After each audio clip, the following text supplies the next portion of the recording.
Idea video anganwadi ಮತ್ತು nursery ಮಕ್ಕಳ ತಾಯಂದಿರಿಗೆ.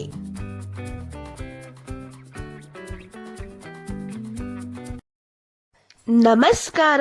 ಇಂದಿನ ಸಭೆಗೆ ನಿಮ್ಮೆಲ್ಲರಿಗೂ ಸ್ವಾಗತ.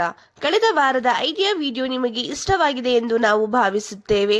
ಬನ್ನಿ ಇಂದಿನ ಸಭೆಯನ್ನು ಪ್ರಾರಂಭಿಸೋಣ. ಕಳೆದ ವಾರದ ಚಟುವಟಿಕೆ ಮತ್ತು ವಯಸ್ಸಿಗೆ ಅನುಗುಣವಾಗಿ ನೀಡಿದ ಅಭ್ಯಾಸ ಹಾಳೆ ಮತ್ತು ನಿಮ್ಮ ರಹಸ್ಯಗಳನ್ನು ಸುರಕ್ಷಿತವಾಗಿರಿಸಿ. ಈ ವಿಡಿಯೋ ಬಗ್ಗೆ ನಿಮ್ಮ ಅನುಭವಗಳನ್ನು ಹಂಚಿಕೊಳ್ಳಿ. ಈಗ ನೀವು ತಂದಿರುವ ಅಭ್ಯಾಸ ಹಾಳೆಯನ್ನು ಕೈಯಲ್ಲಿ ಹಿಡಿದು ಫೋಟೋ ತೆಗೆದು ಪ್ರಥಮ ಪ್ರತಿನಿಧಿಗೆ ಕಳುಹಿಸೋಣ. ಅಲ್ಲಿಯವರೆಗೆ ವಿಡಿಯೋ ಇಲ್ಲಿ ಪಾಸ್ ಮಾಡೋಣ.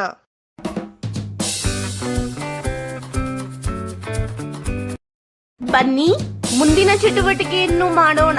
ಇದರ ಹೆಸರು ಮಾಡಿ ನೋಡೋಣ. ಎಲ್ಲಾ ತಾಯಂದಿರು ಒಂದು ಸಾಲಿನಲ್ಲಿ ನಿಲ್ಲಬೇಕು. ಅವರ ಬಳಿ ಕೆಲವು ಸ್ಟ್ರಾಗಳನ್ನು ಇಡಿ.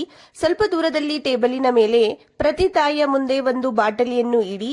ಈಗ ಲೀಡರ್ ತಾಯಿ 1, 2, 3 ಎಂದು ಹೇಳಿದಾಗ ಪ್ರತಿಯೊಬ್ಬ ತಾಯಿಯು ಬಾಯಿಯಲ್ಲಿ ಸ್ಟ್ರಾ ಹಿಡಿದು ಬಾಟಲಿಯ ಬಳಿ ಓಡಿ ಹೋಗಿ ಸ್ಟ್ರಾವನ್ನು ಬಾಟಲಿಯ ಒಳಗೆ ಹಾಕಬೇಕು. ಹೀಗೆ ಯಾವ ತಾಯಿ ನಿಗದಿತ ಸಮಯದಲ್ಲಿ ಬಾಟಲಿಯ ಒಳಗೆ ಹೆಚ್ಚು ಸ್ಟ್ರಾಗಳನ್ನು ಹಾಕುತ್ತಾರೋ ಅವರೇ ವಿಜೇತರಾಗುತ್ತಾರೆ. ಈ ಚಟುವಟಿಕೆ ಆಗೋವರೆಗೆ ವಿಡಿಯೋ ಇಲ್ಲಿ ಪಾಸ್ ಮಾಡೋಣ. ಬನ್ನಿ ಈಗ ಮುಂದಿನ ಚಟುವಟಿಕೆಯನ್ನು ಮಾಡೋಣ. ಇದರ ಹೆಸರು ಏನಾದರೂ ಹೊಸದನ್ನು ಕಲಿಯೋಣ. ಮಕ್ಕಳಿಗೆ ಪ್ರಾಣಿಗಳೆಂದರೆ ತುಂಬಾ ಇಷ್ಟ. ಬನ್ನಿ ಕಾಗದದಿಂದ ನಾಯಿಯನ್ನು ಹೇಗೆ ಮಾಡಬಹುದೆಂದು ಕಲಿಯೋಣ.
ಈ ವಿಡಿಯೋದಿಂದ ನೀವು ಹೇಗೆ ಪ್ರಯೋಜನ ಪಡೆಯಬಹುದು?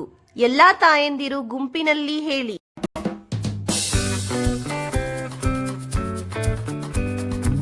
ಬನ್ನಿ ಈಗ ಮುಂದಿನ ಚಟುವಟಿಕೆಯನ್ನು ಮಾಡೋಣ. ಇದರ ಹೆಸರು ಮನೆಗೆ ಹೋಗಿ ಮಕ್ಕಳಿಂದ ಮಾಡಿಸಿ. ಮನೆಯಲ್ಲಿ ಮೋಜಿನ ಆಟ. ಕ್ರಮ ಸಂಖ್ಯೆ 1. ನಿಮ್ಮ ವಿಭಿನ್ನ ಭಾವನೆಗಳನ್ನು ವ್ಯಕ್ತಪಡಿಸಲು ಕೆಲವು ತಂತ್ರಗಳನ್ನು ಅಭ್ಯಾಸ ಮಾಡಿ. ಉದಾಹರಣೆಗೆ 5ರವರೆಗೆ ಎಣಿಸುವುದು, ನಿಮ್ಮನ್ನು ನೀವೇ ತಬ್ಬಿಕೊಳ್ಳುವುದು, ದೀರ್ಘವಾಗಿ ಉಸಿರಾಡುವುದು ಇತ್ಯಾದಿ. ಮತ್ತು ಕ್ರಮ ಸಂಖ್ಯೆ 2. ಮನೆಯ ವಸ್ತುಗಳನ್ನು ಬಳಸಿಕೊಂಡು ನಿಧಾನವಾಗಿ ಅಥವಾ ಜೋರಾಗಿ ಶಬ್ದಗಳನ್ನು ಮಾಡುವುದರ ಮೂಲಕ ಸಂಗೀತ ಮಾಡಿ. ಕೊಟ್ಟಿರುವ ಅಭ್ಯಾಸ ಹಾಳೆಯಲ್ಲಿ ಮಕ್ಕಳ ವಯಸ್ಸಿಗೆ ಅನುಗುಣವಾಗಿ ಚಟುವಟಿಕೆಗಳನ್ನು ನೀಡಲಾಗಿದೆ. ಈ ಚಟುವಟಿಕೆಗಳನ್ನು ಅರ್ಥ ಮಾಡಿಕೊಂಡು ಮಕ್ಕಳಿಗೆ ಮಾಡಿಸಿ. ಕೊಟ್ಟಿರುವ ಚಟುವಟಿಕೆ ಮತ್ತು ಅಭ್ಯಾಸ ಹಾಳೆಯನ್ನು ಮಾಡುವುದರಲ್ಲಿ ಮಗುವಿಗೆ ಸಂತೋಷವಾಗಿದೆ ಎಂದು ನಾವು ಭಾವಿಸುತ್ತೇವೆ. ದಯವಿಟ್ಟು ಈ ಅನುಭವವನ್ನು ನಮ್ಮೊಂದಿಗೆ ಹಂಚಿಕೊಳ್ಳಿ. ಇಂದಿನ ಸಭೆ ಇಲ್ಲಿಗೆ ಮುಕ್ತಾಯವಾಯಿತು. ಇಂತಹ ಇನ್ನಷ್ಟು ಹೊಸ ಮಾಹಿತಿ ಮತ್ತು ಚಟುವಟಿಕೆಗಳೊಂದಿಗೆ ಮುಂದಿನ ವಾರ ನಿಮ್ಮನ್ನು ಭೇಟಿ ಮಾಡುತ್ತೇವೆ. ಅಲ್ಲಿಯವರೆಗೆ ನಿಮ್ಮ ಮತ್ತು ನಿಮ್ಮ ಮಕ್ಕಳ ಆರೋಗ್ಯದ ಬಗ್ಗೆ ನೋಡಿಕೊಳ್ಳಿ.